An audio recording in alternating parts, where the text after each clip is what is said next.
Hey guys, over here is an iPhone 15 Pro Max that a customer brought to me this morning. She said she was charging this phone. She normally charges it overnight, but this time around she smelled something burning. So she went into her bedroom and she saw her charger is in flames, and since then this phone is not turning on or charging. As you can see, reading from the charge arms, this phone is taking 0.6 amps, which means it's not drawing any current, it's not charging, and it's not turning on. Normally, a phone draws 2.6 or 1.6 amps for a normal charge, and that will help the phone boot up. But because it's not drawing any amps, it's not turning on and it's not charging. So here I'm tearing apart the phone, and I can already confirm someone has already worked on this phone. So we need to take the phone apart, pulling the motherboard out from the phone.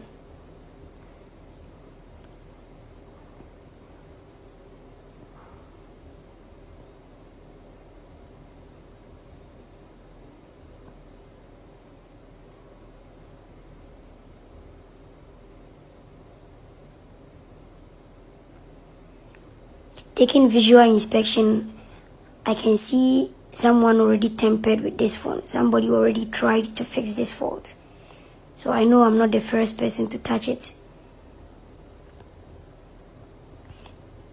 There is a shield covering this area and it's gone, meaning someone tried to repair this phone.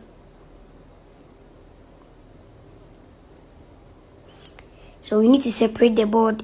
These phones come with a board in a sandwich layer. Like there are two boards combined to make one full board. So we need to tear apart the board in order to work on the faulty components.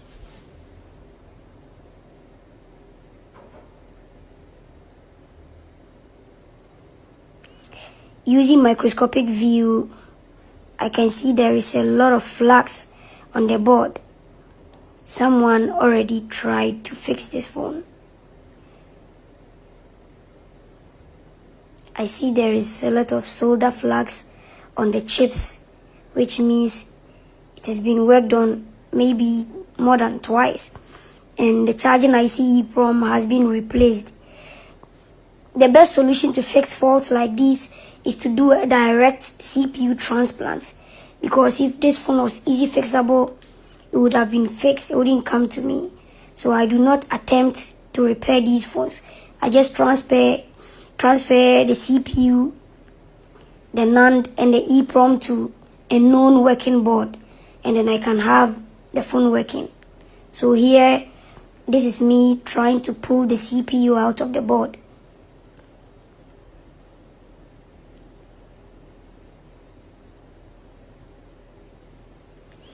Pulling the CPU requires a great skill.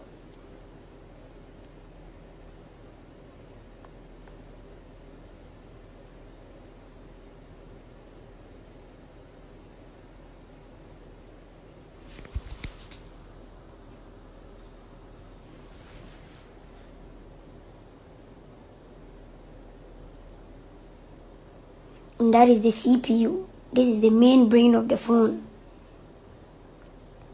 Now we need to remove the hard drive. That is the NAND IC, which contains every single document and every single data on the phone.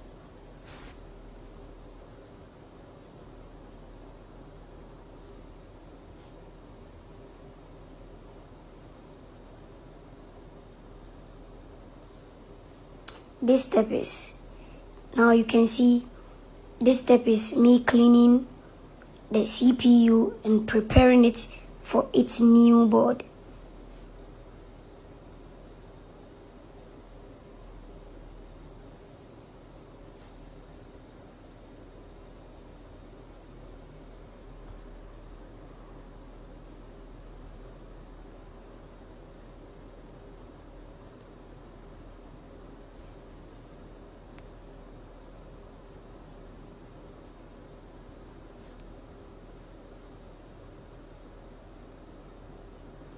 Now we reball those CPU and the NAND IC, and they are ready to go. This is a side-by-side picture of then good working board, and the customer's board.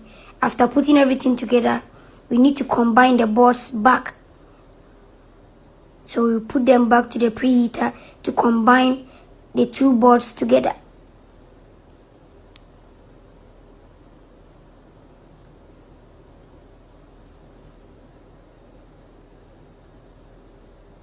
Now this is the working phone. Everything fixed successfully.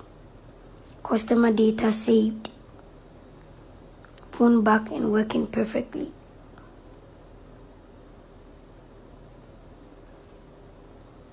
Now phone drawing 1.6 amps. Perfect charging. This is a fix.